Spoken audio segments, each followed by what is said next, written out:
When Camilla Shand met Prince Charles in 1970, she reportedly said, "My great-great-grandmother was your great-great-grandfather's mistress, so how about it?" She was talking about Alice Keppel, one of the most famous royal mistresses in British history. I can't remember anybody except the Queen being there. She was the only one, so I think she carved her own role. Alice had been the lover of King Edward VII for 12 years until he died in 1910.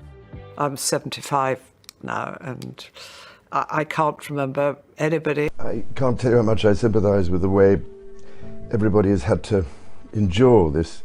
Alice Frederica Edmonstone was born in Scotland in 1868. Her family was aristocratic but not wealthy. She was beautiful and ambitious. Her nickname in society was Flirtatious Freddie. In 1891, at age 23, she married George Keppel, a lieutenant colonel in the British Army. He didn't have much money. Alice took lovers, wealthy, powerful men who could help her climb the social ladder. Her husband knew and didn't object. George Keppel once said, "I do not mind what she does as long as she comes back to me in the end." That arrangement was fairly common in late Victorian and Edwardian aristocratic circles. Alice had two daughters. Violet was born in 1894. Sonia was born in 1900. Sonia would become Camilla's grandmother. In 1898, Alice met Prince Albert Edward at a society event in London. He was 56. She was 29. He was the Prince of Wales, married to Princess Alexandra since 1863. He had a reputation for affairs. Historians estimate he had at least 55 different liaisons throughout his life. The prince was immediately attracted to Alice. She was beautiful, but she also had something his previous mistresses lacked. She was discreet. She understood how to manage powerful men without creating drama. Their affair began in 1898 and continued for 12 years. When Queen Victoria died in 1901, Albert became King Edward VII.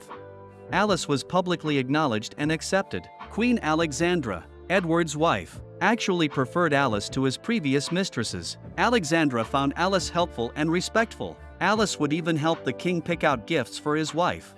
Alice became one of the most influential women in Edwardian society. She hosted salons where politicians, artists, and aristocrats gathered. The king visited regularly. George Keppel would discreetly leave when the king arrived.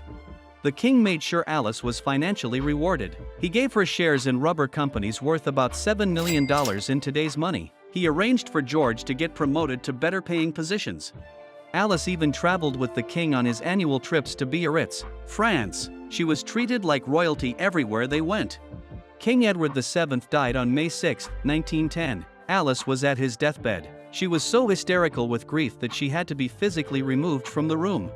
After Edward's death, Alice and George left England. They traveled in Asia for 2 years. In 1925, they settled in Florence, Italy. They lived there for the rest of their lives.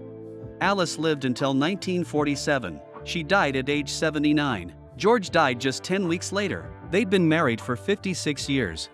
Before she died, Alice witnessed something that disappointed her. In 1936, King Edward VIII abdicated the throne to marry Wallis Simpson, an American divorcee. When Alice heard about the abdication, she reportedly said, "Things were done much better in my day." She was right. In her era, royal mistresses were accepted. By the 1930s, that system had collapsed. Royal affairs had become scandals. Alice Keppel died in September 1947. Camilla was born just 2 months earlier, in July 1947, so Camilla never met her great-great-grandmother. But she knew the story. Her family talked openly about Alice. She wasn't a source of shame. She was a point of pride. The family line: Alice's daughter Sonia married into the Cubitt family. Sonia had a daughter named Rosalind in 1921. Rosalind married Bruce Shand and had 3 children. Camilla was the eldest, born in 1947. The Shand family moved in aristocratic circles. Camilla grew up hearing stories about her famous great-great-grandmother who had been the king's favorite mistress. According to people who knew Camilla as a young woman, she found the story fascinating. While other families might have been embarrassed, Camilla saw it as evidence that women in her family knew how to navigate power. When Camilla met Prince Charles at a polo match in 1970, she was 23. Charles was 22. Camilla made her famous comment about their great-great-grandparents on that first day or very early in their relationship. The message was clear. Camilla understood the royal world. She knew that royal men had always had relationships outside their marriages, and she was signaling that she could handle that kind of arrangement. The parallels are striking. Both married other men before becoming involved with the Prince of Wales. Both maintained their marriages while having long-term affairs with royalty. Both eventually gained acceptance. Alice's affair lasted 12 years. Camilla's relationship with Charles has lasted over 50 years. Alice was discreet and helpful to Queen Alexandra. Camilla eventually won over some royal family members through similar discretion. Alice died as one of the most famous women of the Edwardian era. Camilla is now queen consort. But there's one major difference. Alice lived when royal mistresses were openly accepted. Camilla became a royal mistress when the public expected fidelity. The backlash Alice never faced, Camilla endured for decades. Diana's 1995 quote captured the difference. "There were 3 of us in this marriage, so it was a bit crowded." That would have been unthinkable in Alice's time. The world had changed between Alice's era and Camilla's, but Camilla apparently believed the old rules could still apply if you were patient enough. When Camilla told Charles about Alice Keppel, she was establishing herself as someone who understood the game, someone who knew how royal relationships actually worked. Camilla knew exactly what she was signing up for. She had a blueprint from her own family history.